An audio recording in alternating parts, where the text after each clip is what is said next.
تقسيم وثوابت الجزء الثاني لرياضيات الثالث متوسط.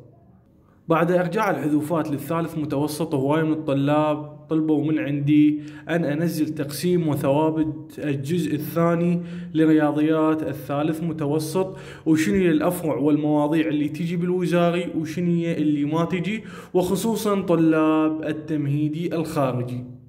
اليوم جبت لكم التقسيم الكامل للفصل الرابع بالنسبة للجزء الثاني لرياضيات الثالث متوسط.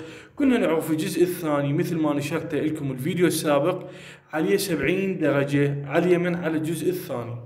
جبت لكم اليوم تقسيم الفصل الرابع ودرجاته.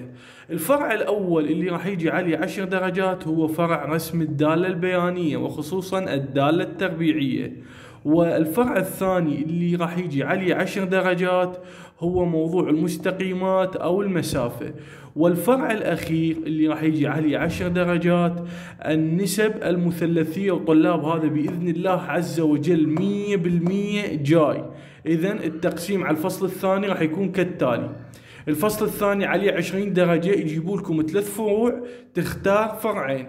الفرع الأخير هذا طلاب النسب المثلثية جاي 100% بإذن الله عز وجل.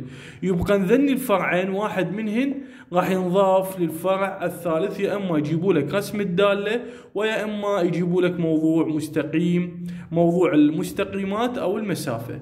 طلاب إذا تحبون أكمل وياكم بهذا النمط وأنزل لكم تقسيم الفصل الخامس والفصل السادس، كل اللي أتمناه منك أن تصعد هذا المقطع، اكتب له بالصلاة على النبي، وأن تنطي إعجاب، وأن تشترك بقناتي على اليوتيوب اسم القناة الأستاذ علي محمد، حتى أنزل لكم الجزء الثاني لتقسيمات الفصل الخامس وأيضا الفصل السادس. كلمة شكرا منكم تكفي.